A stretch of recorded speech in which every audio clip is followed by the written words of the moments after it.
Hey guys, welcome back to the channel. Today's just gonna be a super quick video. We're gonna make some cinnamon streusel coffee cake. This recipe is actually one that I grew up with. I absolutely love it. It's tried and true. I have memories of my mom making this all the way from when I was a kid all the way up until I left the house, and my whole family loved it. I mean, who doesn't love coffee cake? I'm not sure why it's called coffee cake other than you're supposed to eat it with your coffee, just like tea cakes you do with tea. So that's probably where it originated. I'm not a coffee drinker myself. It is a great breakfast cake, really yummy. Kids love it. It's definitely not healthy at all, but so good. Such a good comfort food, especially on a cold day. So this recipe actually is from an old, very old Betty Crocker cookbook that my mom had. I think it was a wedding gift if I remember right. And but we've kind of adapted it for our family's taste, and I think improved on it. So hopefully you like this recipe. All right, so let's go ahead and make the streusel first. So this is the yummy part of the cake that is gonna go in the middle, and then again on top, it's like the crunchy, sweet yumminess. And so you're gonna start off with half a cup of brown sugar. And I just have all of this pre-portioned out here to make it go a little quicker. You're gonna need 1/4 cup of flour and a teaspoon of cinnamon.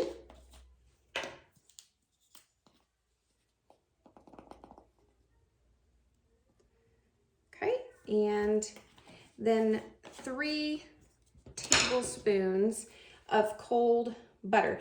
Now, what we're gonna do is we're actually gonna cut this butter into our bowl here. So we need 3 tablespoons. So that would be here. So what I'm gonna do is I'm just gonna go ahead and kind of cut this as I go. And again, this does need to be cold butter, because what we're gonna do is we are just gonna kind of use our pastry cutter and cut the butter into this mixture here, so that in the end we have a streusel, which is going to be like little bits of cold butter with all of this yumminess here, all this flour and brown sugar that we created, kind of coating all these little bits of butter. So I'm going to kind of look and see, okay, 3 tablespoons is here. So that's my mark that I'm aiming towards. And I'm just going to kind of help my butter out here a little bit in the cutting process. Just kind of cutting chunks like that.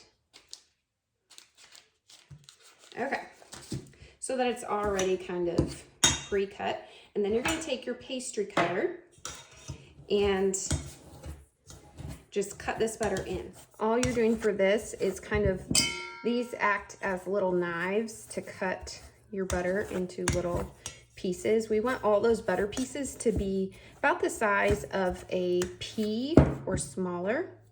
So you'll see that the butter will get kind of all caked in here. So you just take your knife, clear it out. This is actually a job that my mom would have some of us kids do while she made the other part, or sometimes if we were tag teaming with our siblings making coffee cake, which this recipe we made a lot growing up. One of us would mix the streusel and the other would mix the cake part. As you can see, it's kind of a crumbly filling that we're going to put on top of our cake and in the middle of our cake. So this is about the texture that we're going for here. Okay, next we will do our batter. So this is really simple. It's just 2 cups of flour, a cup of sugar. You're going to do 3 teaspoons of baking powder,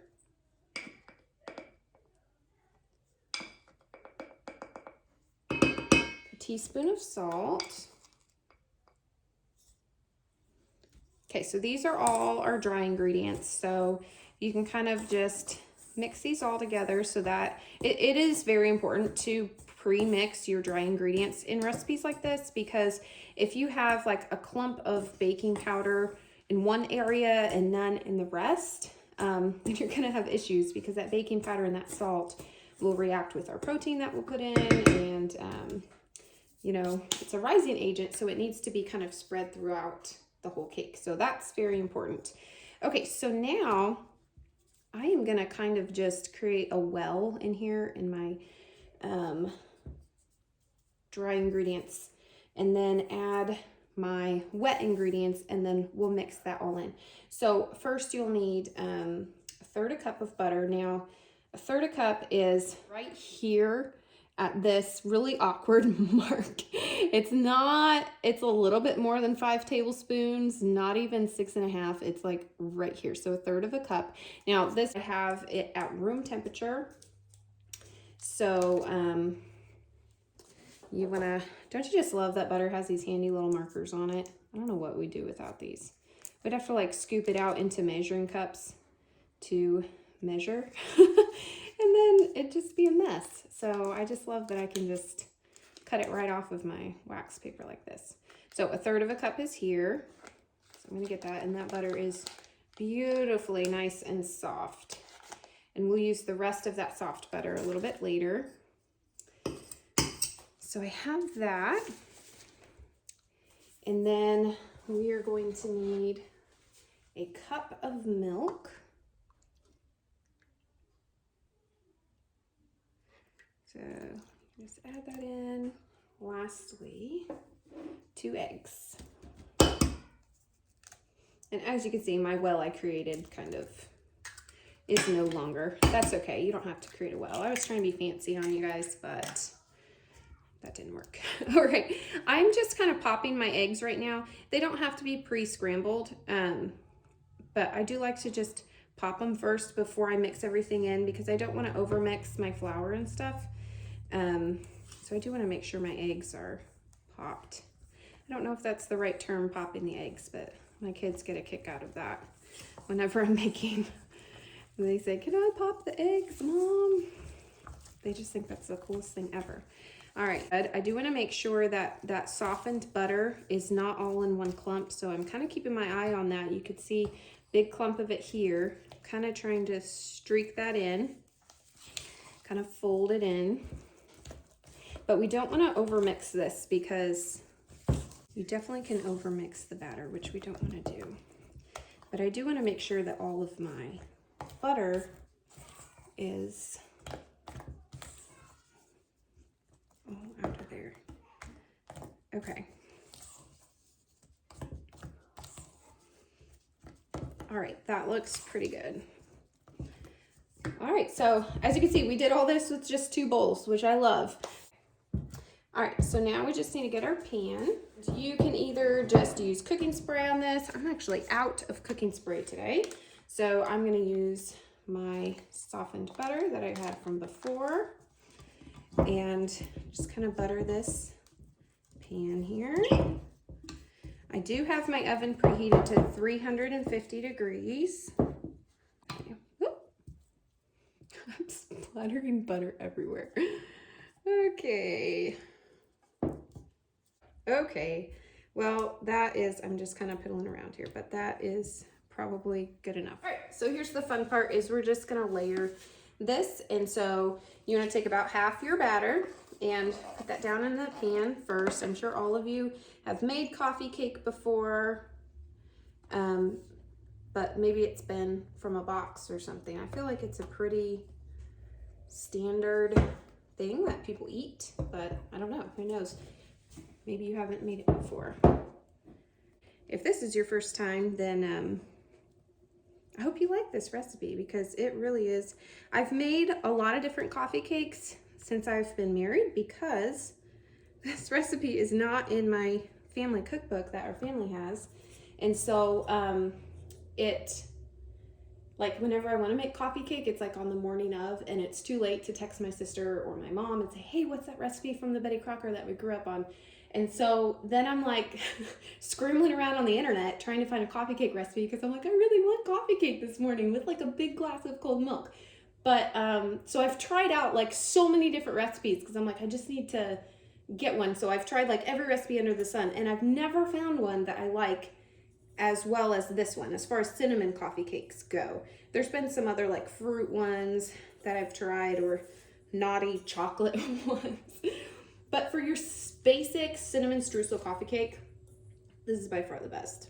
So, all right, so we have our crumble coating here, and we are again just going to use half of this. Now again, this does not have to be a science. You just kind of eyeball it.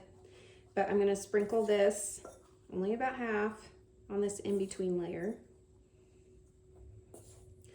And then we're going to end with the rest of the batter. Now this is where it gets a little tricky because, to be honest, it's hard to get this last layer like evenly on this cake, because you really can't spread it like you did the bottom one, because we've got all the cinnamon and stuff, right? So I just kind of take some in my spoon, hopefully you can see this, and kind of just try to shimmy it on there. So in like these ribbons, and kind of do the best I can. I'm like literally laying it on. You can just spoon it in dollops if you don't care how pretty it looks, or you don't care if your cinnamon layers get mixed up. And you do you. You do whatever you want. But I like to see the layers of the cinnamon in the batter. So hopefully you could see my amazing technique there. Just kind of like that.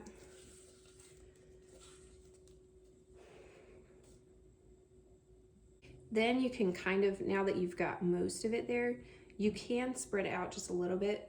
It's just, you have to be a lot more delicate, because as you can see, it will pull up some of your dry cinnamon layer there. Oops, see, right like that. See, this is why it's hard to spread, and now I'm just mixing the cinnamon in with my batter. I don't like that. I want it to have layers. Okay, here we go. Okay, we're gonna call that good enough so I don't mess it up more. Because the whole point is to have those yummy layers of goodness instead of the cinnamon mixed in with the cake. So, all right, so now you're gonna take the rest of your streusel, sprinkle it on top.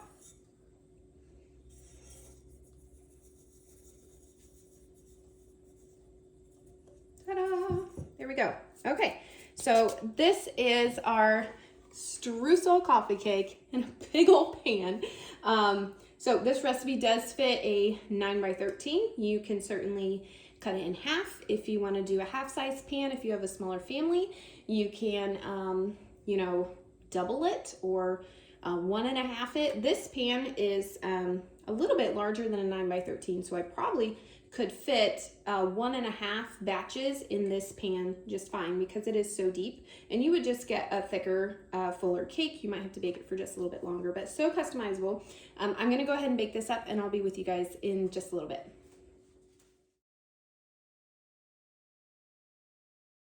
Hey guys, it just came out of the oven. The pan is still very hot. It is so fragrant smelling. You can smell the butter, you can smell the cinnamon, just, oh, so good. It brings back so many memories of home. I highly recommend eating this really hot, fresh out of the oven. I mean, literally this has been cooling for maybe about 5 minutes, and I'm gonna go ahead and cut into it. But it is freezable. Like if you want to, you could bake a whole pan of this, cool it off, make sure it's sealed real well, and freeze it in your freezer. It is such an excellent recipe. I really hope you guys enjoy this one.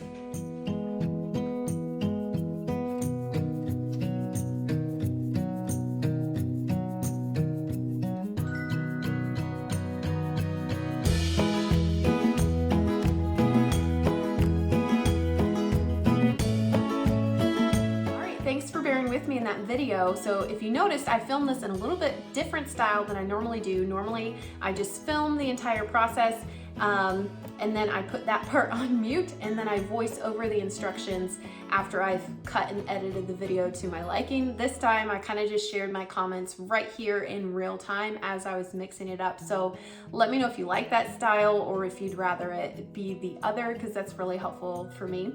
I hope you guys love this cinnamon streusel coffee cake just as much as I do.